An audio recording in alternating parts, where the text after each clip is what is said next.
দেখেন ভাই, জন্ম মৃত্যু বিয়ে রিজিক তাকদির হায়াত এই সব কিছু আপনাকে বিশ্বাস করতেই হবে আল্লাহ তালার হাতে। একটা গল্প বলি। আমি একদিন মাছ মারতেছিলাম বর্ষার সময়। আমাদের বাড়ির পাশে ছোট্ট একটা গর্তের মতো আর কি নালা।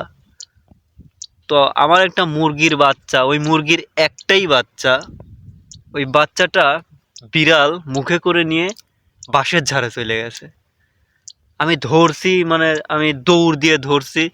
ধরার পরে আমি ওই বিড়ালটাকে ধরতে পারি নাই। বিড়ালটা নিয়ে জঙ্গলের মধ্যে চলে গেছে। বাঁশের ঝাড়ের ভিতর জঙ্গল ছিল, অনেক ছোট ছোট গাছ ছিল, ওই গাছের মধ্যে চলে গেছে। বাচ্চাটার আর খোঁজ মিলতেছে না। অনেকক্ষণ ধরে খুঁজতেছি খুঁজতেছি খুঁজতেছি, প্রায় 1 ঘন্টা, যে আমি খুঁজে বের করবই। তারপর বিড়ালটা দেখি ওই পাশে হচ্ছে জাল দেওয়া ছিল, নেট। তো ওই নেটের ওই কাজ দিয়ে বিড়ালটা আসে। তো বিড়ালটাকে আমি ধরে ফেলছি। ধরার পর আমার হাতে হাসুর দিয়ে হাত কেটে দিয়েছিল। কিন্তু বাচ্চাটাকে আর খুঁজে পাইনি। এত খোঁজা খুঁজতেছি, ওই একটা বাচ্চাই ছিল, খুঁজে পাইনি। তো হতাশ হয়ে আমি যখন বাড়িতে চলে আসলাম, তো সেই বাচ্চাটা সন্ধ্যার একটু আগে আমার মা খুঁজে পাইছে।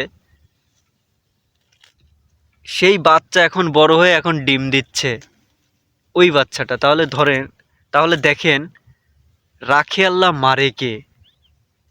আসলে আল্লাহ তাআলা যদি বাঁচিয়ে রাখে, এই পৃথিবীতে মারার মতো কোনো কারোর সাধ্য নেই। আসলে আরেকটা কথা বলি, এই যে এই মাটি থেকে আমরা রিজিক গ্রহণ করি। আবার একদিন আমরা মারা গেলে এই মাটি আমাদেরকে খেয়ে ফেলবে, মানে মাটি, আমরা আবার মাটির রিজিক হব। তাই ভাই, এত অহংকার দাম্ভিকতা ক্ষমতা দেখার লাভ নাই। দেখেন, আল্লাহ যদি বাঁচিয়ে রাখে, মারার মতো সাধ্য এই পৃথিবীর কারো নাই। আর একটা ঘটনা বলি। আমার এক ভাতিজা কালকে ঘাস কাটতে আসছিল। আমি যে জমিতে বসে আছি, এখানে ঘাস কাটতে আসছে। আসার পর 50 টাকা হারিয়ে গেছে। তো ওর মন খারাপ। তো আজকে যে আমি আসছি, ও ওইদিকে আছে, ঘাস কাটতেছে। তো ও ভাবছিল যে আমি এই টাকাটা পাবো, আমি ওই জমিতেই যাব, হয়তো সকালে ভাবছে। ও সৎ ছিল, সততা নিয়েছিল, আল্লাহর উপর বিশ্বাস রাখছিল যে আমি পাবোই। তো আমাকে এসে বলতেছে, পাইলে পারে দিয়েন 20 টাকা খাওয়াবো। তো আমরা কেউ দেখি নাই। তো ও সৎ ছিল বিধায় ও নিজেই পাইছে, ও নিজেই ওই জায়গায় ঘাস কাটছে, তাও দেখে নাই। আবার গেছে, তারপরে গিয়ে 50 টাকা পেয়ে গেছে। আসলে এটাকেই বলে বিশ্বাস, আল্লাহর প্রতি বিশ্বাস। ও বিশ্বাস করছিল যে আমি পাবো, পাইছে। তাই বিশ্বাসেই সব কিছু। এই সেই টাকাটা, এই হচ্ছে 50 টাকা, এইখানে পাইছে ওই যে ও।